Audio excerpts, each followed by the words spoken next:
Assalamualaikum warahmatullahi wabarakatuh. Nama saya Novi Rismanita akan menjelaskan mengenai persatuan dan kesatuan bagi bangsa Indonesia. Indonesia adalah negara kepulauan yang sangat beraneka ragam budayanya. Maka Indonesia adalah negara yang sangat rentan terhadap perpecahan.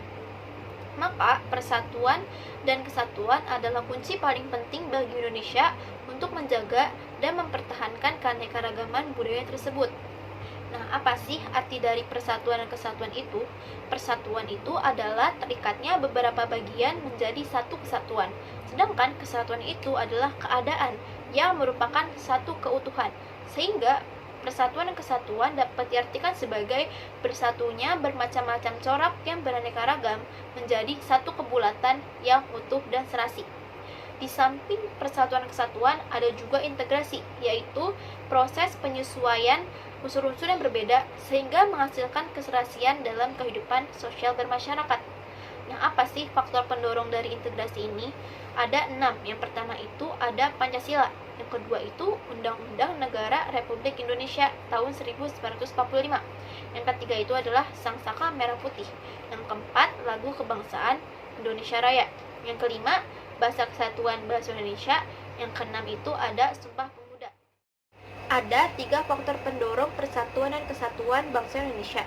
Yang pertama itu ada Sumpah Pemuda. Sumpah Pemuda merupakan unsur utama bangsa Indonesia dalam melawan penjajahan bangsa asing. Karena ikrar Sumpah Pemuda membuat bangsa Indonesia melawan penjajah asing dengan satu kesatuan tanpa memandang golongan tertentu. Yang kedua itu ada Pancasila. Pancasila dapat memperkukuh persatuan dan kesatuan bangsa Indonesia karena nilai-nilai Pancasila itu bersifat universal atau menyeluruh. Pancasila tidak diperuntukkan kepada satu golongan tertentu, tetapi diperuntukkan kepada seluruh rakyat Indonesia, sehingga Pancasila dapat dijadikan pedoman dalam kehidupan bermasyarakat. Yang ketiga itu adalah Bhinneka Tunggal Ika. Apa sih Bhinneka Tunggal Ika? Bhinneka Tunggal Ika adalah semboyan yang berarti berbeda-beda tetapi tetap satu jua.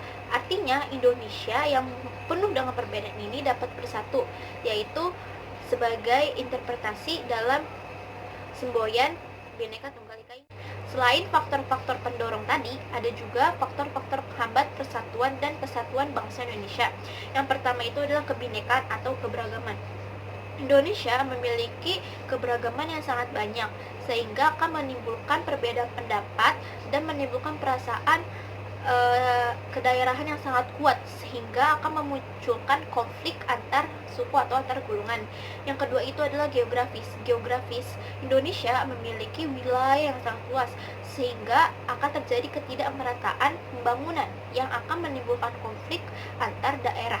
Yang ketiga itu adalah munculnya paham etnosentrisme.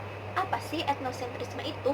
Etnosentrisme adalah sikap yang melebih-lebihkan budayanya sendiri dan menjatuhkan budaya lain, sehingga hal tersebut pastinya akan menimbulkan konflik antar suku. Nah, yang keempat itu adalah melemahnya nilai-nilai budaya Indonesia. Nah, apa yang menyebabkan nilai-nilai budaya Indonesia melemah?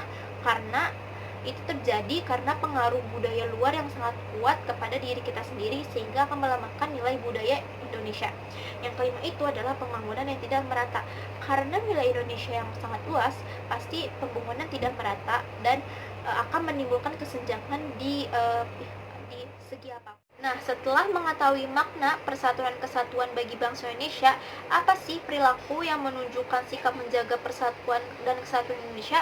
Yang pertama itu adalah mengamalkan nilai-nilai Pancasila. Apabila kita mengamalkan nilai-nilai Pancasila, tentunya kita akan terjauhi dari pertentangan dan perselisihan dalam kehidupan bermasyarakat kita. Contohnya, dalam Pancasila yang pertama, ketuhanan yang Maha Esa. Dalam mengamalkan Pancasila itu, kita sebagai umat beragama haruslah bertoleransi kepada agama lain, tidak memaksakan agama kita kepada orang lain, tidak mengganggu mereka yang sedang beribadah juga. Yang kedua itulah cinta tanah air. Apa sih cinta tanah air itu? Contohnya yang pasti kita harus bangga dalam memakai produk-produk Indonesia, memakai bahasa Indonesia sebagai bahasa persatuan kita, terus tidak membangga-banggakan budaya-budaya dari luar. Nah, yang ketiga itu adalah membina persatuan dan kesatuan. Contohnya itu adalah kita harus melestarikan budaya-budaya di Indonesia, dari budaya-budaya dari daerah lain. Terus menyelenggarakan kerjasama antar daerah, terus mengikuti dan berpartisipasi dalam kegiatan kemerdekaan. Yang keempat itu adalah rela berkorban. Apa sih rela berkorban? Yaitu yang sikap yang mencerminkan adanya kesediaan dan keikhlasan memberikan sesuatu kepada orang lain, dalam hal ini negara, walaupun menimbulkan penderitaan bagi diri kita sendiri. Nah, yang kelima itu pastinya ada menaati aturan. Apabila kita menaati aturan, pasti hidup kita akan damai dan tentram.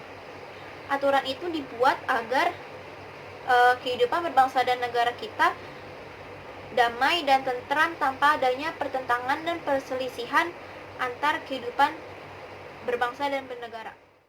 Nah, itu saja yang dapat saya sampaikan. Kurang lebihnya mohon maaf. Wassalamualaikum warahmatullahi wabarakatuh.